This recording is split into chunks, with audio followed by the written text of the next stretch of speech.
Good morning children, welcome to Praveen tutorial. Maths class 9 का जो surface area and volume चल रहा था उसी का अगला क्वेश्चन मैं लेके आया हूँ। 11.1 चल रहा था, क्वेश्चन नंबर 5, जो बहुत इम्पोर्टेंट क्वेश्चन है। एकदम माना 100% गारंटी रहता है इस सब क्वेश्चन का कि जो आता ही आता है एग्जामिनेशन में, इसलिए थोड़ा सा इसको ध्यान से देखिए और इसमें इम्पोर्टेंट का टैग लगा देना बहुत ज़रूरी है, क्योंकि बहुत इंपॉर्टेंट क्वेश्चन है। जितना स्टार लगाइए इसमें उतना कम है। बहुत इंपॉर्टेंट क्वेश्चन। क्वेश्चन क्या कह रहा है, जो what length of tarpaulin 3 metre wide will be required to make a conical tent of height 8 metre and base radius 6 metre. अब देखिए गौर करके, यह कॉनिकल टेंट है जिसका बेस रेडियस 6 मीटर दिया हुआ है, इसका हाइट दिया हुआ 8 मीटर। तो कह रहा है जिसमें कितना टर्पोलिन लगेगा, और टर्पोलिन का विड्थ दिया हुआ है, यानी चौड़ाई ब्रेथ दिया हुआ कितना 3 मीटर। अब क्या कह रहा है, assume that the extra length of material that will be required for stitching margins and wastage in cutting is approximately 20 cm। उस टेंट को बनाने में जो काट खोट करके जो मतलब फेंकाता है टर्पोलिन, वह जो है लगभग 20 cm है। तो कहता है जी टोटल लेंथ कितना होगा टर्पोलिन का, वही निकालना है। अब गौर कीजिए, सॉल्यूशन में क्या करना है, सबसे पहले क्या क्या चीज़ दिया हुआ है। तो रेडियस ऑफ द बेस यानी आर दिया हुआ है 6 मीटर और एच दिया हुआ है 8 मीटर। तो सबसे पहले क्या निकालना है, स्लैंट हाइट निकालना है, यानी एल इज इक्वल टू वाट।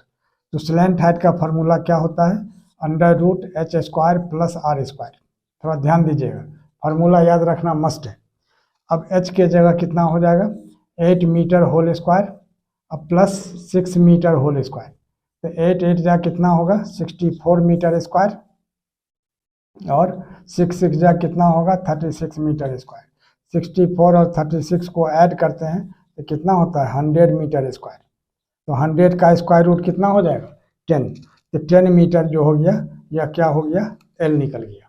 अब गौर कीजिए, अब क्या निकालना है इसका, टर्पोलिन का लेंथ। तो सबसे पहले तो टर्पोलिन का एरिया निकालना होगा। तो टर्पोलिन जो है तो सिर्फ साइड में इस तरह से घेर के लगाया जाता है, फ्लोर में तो लगता नहीं है। तो यह जो साइड में जो लगाया जाता है उसको क्या बोला जाता है, कर्व सरफेस एरिया। अब इसमें कर्व सरफेस एरिया निकालना है। Therefore curve surface area is equal to कितना, पाई आर एल। अब ध्यान दीजिए थोड़ा सा, पाई के जगह कितना लेना है 3.14। तो 3.14 और आर के जगह कितना है 6 और एल के जगह कितना निकला है 10। अब गौर कीजिए, अब इसको यहाँ आइए, यहाँ से क्या हो जाएगा, अब 3.14 को 10 से मल्टीप्लाई करते हैं तो कितना होगा 31.4, और उसको 6 से मल्टीप्लाई करते हैं तो मल्टीप्लाई करना है 6 4 जा 24, 6 1 जा 6 और 2 8, और 6 3 जा कितना होगा 18। ठीक है, यानी कितना होगा 6 4 जा 24, 4 कैरी 2, 6 1 जा 6 2 8 और 6 3 जा 18, और एक तो जीरो आ जाएगा। अब यहाँ क्या है, 2 डिजिट के बाद पॉइंट है, यहाँ 2 डिजिट के बाद पॉइंट लगा देना है, यानी 188.4। तो 188.4 मीटर यह क्या हो गया, कर्व सरफेस एरिया हो गया इसका। अब इसमें क्या दिया हुआ है, जो विड्थ दिया हुआ है कितना 3 मीटर। तो कर्व सरफेस एरिया ऑफ टर्पोलिन या curve surface area of tent जो हुआ वही एरिया ऑफ टर्पोलिन हो गया। तो देयरफॉर यहाँ लिखना होगा एरिया ऑफ टर्पोलिन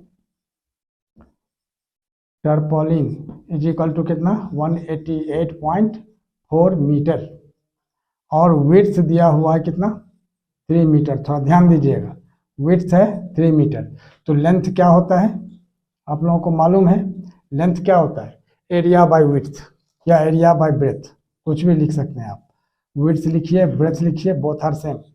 अब यहाँ क्या होगा, एरिया कितना है 188.4 डिवाइडेड बाई 3। अब इसको अगर हम करते हैं डिवाइड तो कितना होगा 3 6 जा 18, 3 2 जा 6 और 3 8 जा 24, यानी 62.8 मीटर। ठीक है, अब क्या है, जो एक्स्ट्रा लेंथ दिया हुआ है कितना 20 cm। अब गौर कीजिए, एक्स्ट्रा लेंथ कितना है 20 cm, ये गिवन है। अब देखिए यहाँ तो 20 cm को अगर हम मीटर में कन्वर्ट करते हैं कितना होता है 20/100, यानी 0 0 कैंसिल, 0.2 मीटर हो जाएगा।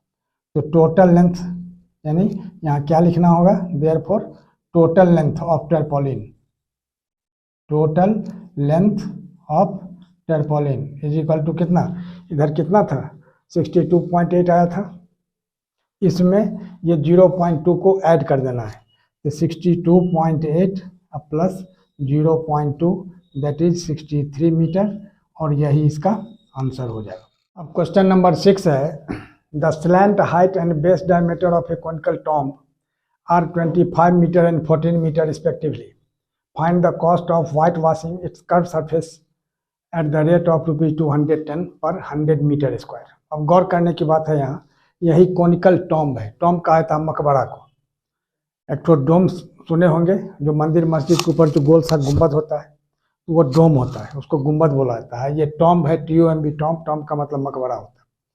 अब इसमें क्या है, ये कॉनिकल टॉम्ब है जिसका स्लैंट हाइट यानी AC दिया हुआ 25 मीटर और बेस डायमीटर कितना दिया हुआ है 14 मीटर, यहाँ डायमीटर 14 है।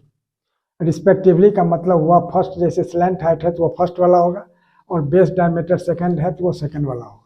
तो 14 मीटर जब है तो उसका रेडियस क्या होगा 7 मीटर। तो कह रहा है क्या, जो इसके कर्व सरफेस में वाइट वॉश करवाना है उसमें कितना खर्चा पड़ेगा, रेट यहाँ दिया हुआ है। अब गौर कीजिए, सबसे पहले सॉल्यूशन में क्या लिखना होगा,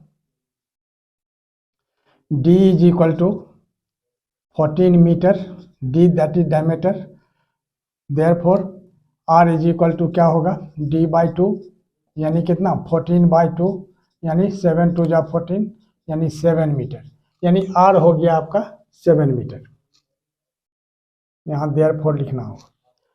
और स्लैंट हाइट यानी L दिया हुआ कितना 25 मीटर। तो R और स्लैंट हाइट दिया हुआ है, L दिया हुआ है, तो इसका पहले तो कर्व सरफेस एरिया निकालना है, तब उस पर व्हाइट वॉश होगा। तो कर्व सरफेस एरिया क्या होता है CSA, यानी कितना πRL, CSA curve surface area, ध्यान रखिएगा, TSA टोटल सरफेस एरिया, हालांकि CSA उसका एब्रीविएशन नहीं है, आप लोग एग्जाम में पूरा कर्व सरफेस एरिया लिख दीजिएगा, है ना। पाई के जगह 22/7, और R के जगह कितना है 7, और L के जगह कितना है 25, है ना। तो अब 7 1 जा 7 हो गया, और 25 को 22 से मल्टीप्लाई करना है, तो कितना होगा 25 2 जा 50, 0 कैरी 5, 25 2 जा 50 या 5 कितना होगा 55, यानी 550 मीटर स्क्वायर।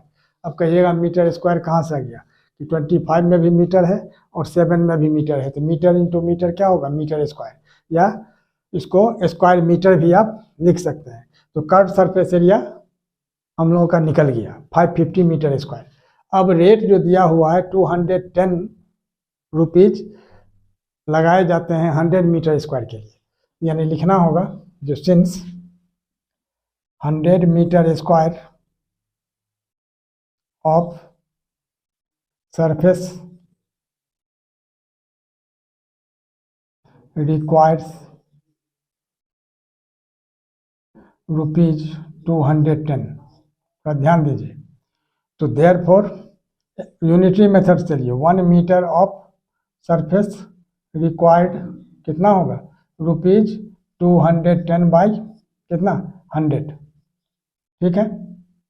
अब आगे देखिए, तो देयरफॉर यहाँ क्या दिया है 550 मीटर स्क्वायर जो आया है सरफेस एरिया, तो 550 मीटर स्क्वायर कितना हो जाएगा ₹210 बाई 100 इंटू 550। अब गौर कीजिए कैसे होगा, यह जीरो कैंसिल हो जाएगा, यह जीरो कैंसिल होगा। अब 55 को 21 से मल्टीप्लाई करना है। अब देखिए, अब यहाँ क्या होगा इज इक्वल टू 21 5 जा कितना होता है 105, कैरी 10, तो 21 5 जा फिर 105 और 10 कितना होगा 115, यानी 511, यानी ₹1155, और यही इसका आंसर हो जाएगा। और इसी तरह का इम्पोर्टेंट क्वेश्चन का सीरीज मेरे और आपके बीच चलता रहे या हम लोगों के बीच चलता रहे। इसलिए यदि आप फर्स्ट टाइम मेरे चैनल पर आए हैं तो सब्सक्राइब कीजिए। अगर पहले से हैं तो बहुत खुशी की बात है, लाइक और शेयर कीजिए। धन्यवाद।